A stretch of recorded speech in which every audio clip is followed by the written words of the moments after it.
Unang-una pala, first salvo. Nako, iba na amoy ko rito. May laglagan na. Napapansin nyo, di ba? Tagal lang binanggit to si Tambi. Kaya ito, ikaw, Pinky Lacson, huwag kang magyayabang. 2 buwan nga kayong nabakante, hindi nyo pinursu. Ang tagal na pong sinasabi itong si Tambi. Sinabi na nila Saldico, sinabi pa nila Gutesa yan. Pero ngayon lang kayo papasok. Pero parang nahimasmasa na si Pinky, ha? Nagkakagulo na po ang Malacanang. Nilalaglag si Tambaluslos. Ginawa raw ito ni Romualdez sa pamamagitan ng mag-asawang kontraktor na Curly at Sara Diskaya na nauugnay sa anomalya. We would like to clarify persistent reports that former Speaker Martin Romualdez had purchased a house and lot in a plush subdivision in Makati City using the Diskayas as front in the said sale. If verified to be true, this could possibly establish a direct connection between the former Speaker and the Diskayas. Yo, anong masasabi mo dyan? Tanga! Bakit naman tanga? Sinong tanga? Tinawag ng bakla, tinawag mo pang tanga. Hindi po si Pinky Lacson yung tinasabi kong tanga. Si Tambi. Ang tagal na po natin sinasabi. Oh, bago pa mag-October of last year. Kasi nadidinig na natin ito. Alam nyo,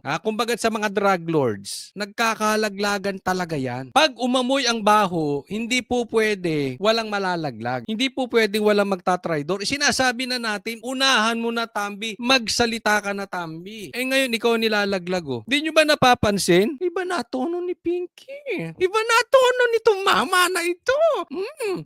Tingnan nyo ang mata. O, iba na, di ba? Di ba? Dati panay iwas kay Tambi. Ngayon, siya na. Naamoy nyo ba yung naamoy ko? Naamoy nyo? Ano? Sige, lagay nyo sa comment section. Anong naamoy ko? Amoy bakla? Bakit naman napunta? Coach, galit ka sa bakla? Hindi. Oh, kasi kasamahan namin si Sir Jack, di ba? May bading yun eh. Kaya tatanungin ko, ano ba tingin mo talaga dito? Bading ba to? Hindi. Pero wala po kaming problema sa bakla o sa bading. Kasi hindi naman lahat ng bakla bading. Yung iba guding. Asar kami dun sa bading. Ano ba yung bading? Bad na bakla. Yung tipong nililigaw-ligaw yung yung investigasyon, yan bading yon. Hindi guding yon. Tuloy po tayo. Iimbitahan daw ng komite ang may-ari ng property. I'm trying to arrange a meeting with her, and kapag may liwanag na, kasi narinig ko rin na parang willing siya mag-testify. Yung may-ari, sir. Yung may-ari, yung Alam mo, ngayon mo lang naisip yan. Ang tagal na po sinasabi yung patungkol kay Diskaya at yung connection ni Diskaya at saka Di ba kayo nagtataka? Bakit ngayon lang? That is almost public knowledge. Alam na ng taong bayan, Blue Ribbon Chairman, ngayon mo lang malalaman, ngayon mo lang naisip na tanungin yung may-ari. Ako, napapaisip ako talaga eh. Bakit? Anong nangyayari ngayon? Bakit dati panay ang iwas kay Tambi, ngayon dumadating na doon? Alam nyo, meron po isang matinding dahilan dyan para sa akin. Pinakadahilan, ang pinakarason, bakit ganito na ang tono ng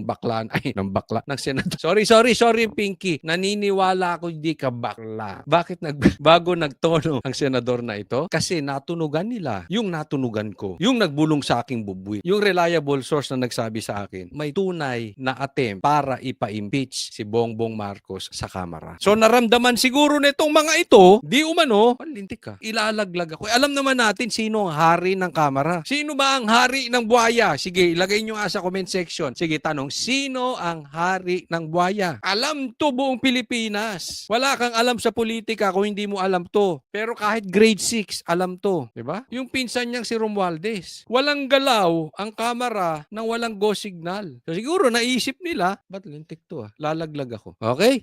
Galaw, Ping Lacson. Remember this, si Ping Lacson at si Tito Soto wala sa survey. Wala yan, biglang nanalo. Pare-parehas yan. Si Tito Soto, si Ping Lacson, si Biam Aquino, at saka si Kiko Matching, wala sa survey, biglang nanalo.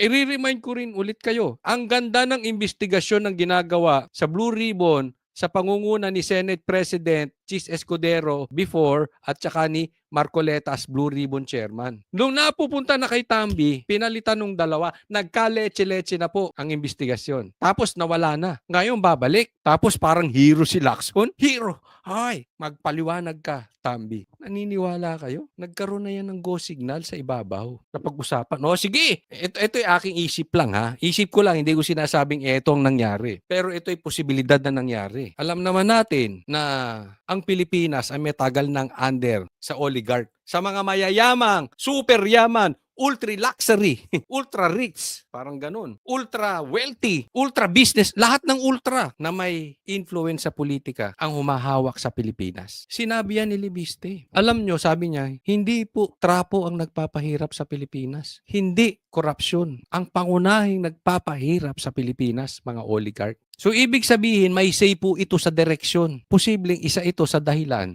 sa pagbabago. Kailangan may malaglag dyan. So, siyempre, titignan mo muna, suportado ba tayo ng ganito? Suportado ba tayo ng ganitong tao? Suportado ba tayo ng sundalo? Suportado ba tayo ng ganyan, bago mauwi sa ganyan. Lahat naman yan ay aking opinion lang. Pero yung nadidinig natin na impeachment, matindi po talaga yon. May-ari para talagang at least pwede nating paghanapan o magsimula ng investigasyon tungkol sa direct connection o direct link between the Discayas and the former speaker.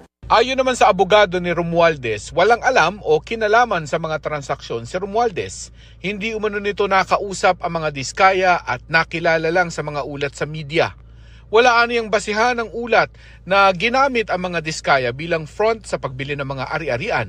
Inulit din ng abogado ang nabanggit umano ni Curly Diskaya sa komite noong Setyembre na ginagamit lang ang pangalan ng dating speaker nang hindi niya nalalaman. Hinihimok rin ni Lacson ang kapwa senador na si Amy Marcos na sumipot sa Lunes. Teka muna. Doon muna tayo sa kabila. Itinatanggi ng abogado ni Romualdez yung sinasabi ni Lacson. Siyempre, alam na namang aminin niya yun. Di anong klase siyang abogado? Depende na po yan kung seryoso talaga. Dahil sa isang banda, sinabi natin kanina na posibleng nagkakalaglagan na, pero posible din, pinapadama na naman tayo nitong gobyerno na ito. Itong gobyerno natin ito, parang manliligaw. Diba? Meron kayong mga manliligaw nyo. Naalala nyo nililigawan nyo dati.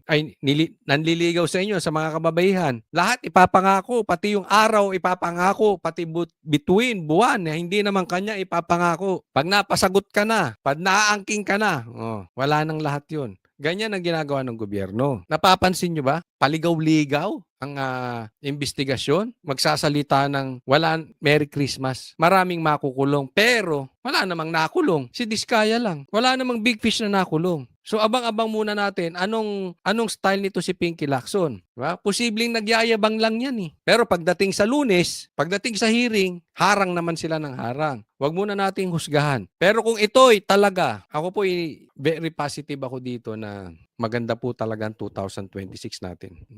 Nakakaramdam talaga ako at may nadidinig ako, nagkakagulo na po sila sa loob. Kasi mahihirapan sila talaga for the impeachment of BP Sara. Bakit? Nag-negative si Bongbong Marcos sa survey. Si BP Sara umakyat pa, umangat. So ibig sabihin, ayaw na ng taong bayan kay Bongbong Marcos. So posible, maraming congressman ayaw nang madikit doon sa magpinsang Bongbong Marcos at Romualdez. So malabo, lumalabas ang impeachment ni BP Sara. At eto, posibleng mabaligtad. Posible lang po dahil nararamdaman na nila ang lakas ni BP Sara. At doon maglatag ng ebidensya laban sa kanyang pinsan. Sa halip na maliitin nito ang kredibilidad ng Blue Ribbon. Noise does not convict. Neither does it indict even who may be perceived as the most guilty in the FCP or Flood Control Project saga. Only evidence does. Kaya kung meron siyang mayaambag na ebidensya para madiin ang kanyang pinsan, sumali siya sa pagdinig. Walang pipigil sa kanya. Ayan. At walang magbabawal sa sasabihin niya o gagawin niya. Ayan. Yan, sinabi mo yan, ha? Hindi, kasi sisingilin kita. Dahil aalala nyo, pag nagsasalita nga sila Marcoleta, kinokontra nyo. Kaya nga walang pinatunguhan eh. Nanggaling sa'yo yan. Dahil aaraw-arawin kitang tatawaging bakla. Bakla. Pag sinabi mo yan, hindi mo pipigilan si Amy. Hindi mo pipigilan yung investigasyon na magbibigay ng ebidensya laban kay Tambaluslos. Kung gagawin nyo yung katulad nung pagdinig before, nagka-leche-leche, nagka-loko-loko, wala tayong pinatunguhang big fish. Puro kayo fall guy. Ang magnanakaw na sa Congress, napunta kayo sa Senado, mga kasamahan nyo nilalaglag. Anong nilalaglag? Mga mga nasa DPWH, mga engineer, mga contractor. I have nothing against it. May kasalanan din sila. Pero nawala tayo sa issue eh. Ngayon, pag nagsalita si Marcoleta, pag nagsalita si Amy, at nagbibigay ng ebidensya, pag kukontrahin yung dalawa ni Tuta Soto, araw-arawin ko tawag sa bakla, pati si Tito Soto, bakla, bakla, bakla. Eh wala kayong paninindigan. Ay antayin muna natin. Bago natin tawag-tawagin ng bakla ito. Kasi baka naman tuluyan. O di ibig sabihin, pag natuloy, hinayaan nila si Amy, in short, tambalos-los, nilaglag ka na. Patuloy mo na yung impeachment. Ha? Patuloy mo na yung impeachment kay Bongbong Marcos. Pero kay Sara, hindi ka na. Wala nang didikit kay Sara. Wala nang papanig pa nakalabanin si Sara. Unless na lang tanga ka talaga or komunista ka. Eh siyempre, yung mga komunista galit kay Sara eh. 'Di ba? Kasi ginigipit sila. Pero kung ikaw ay may political ambition pa, hindi ka papayag na madikit at kalabanin. Madikit sa Marcos at kalabanin ng si Sara.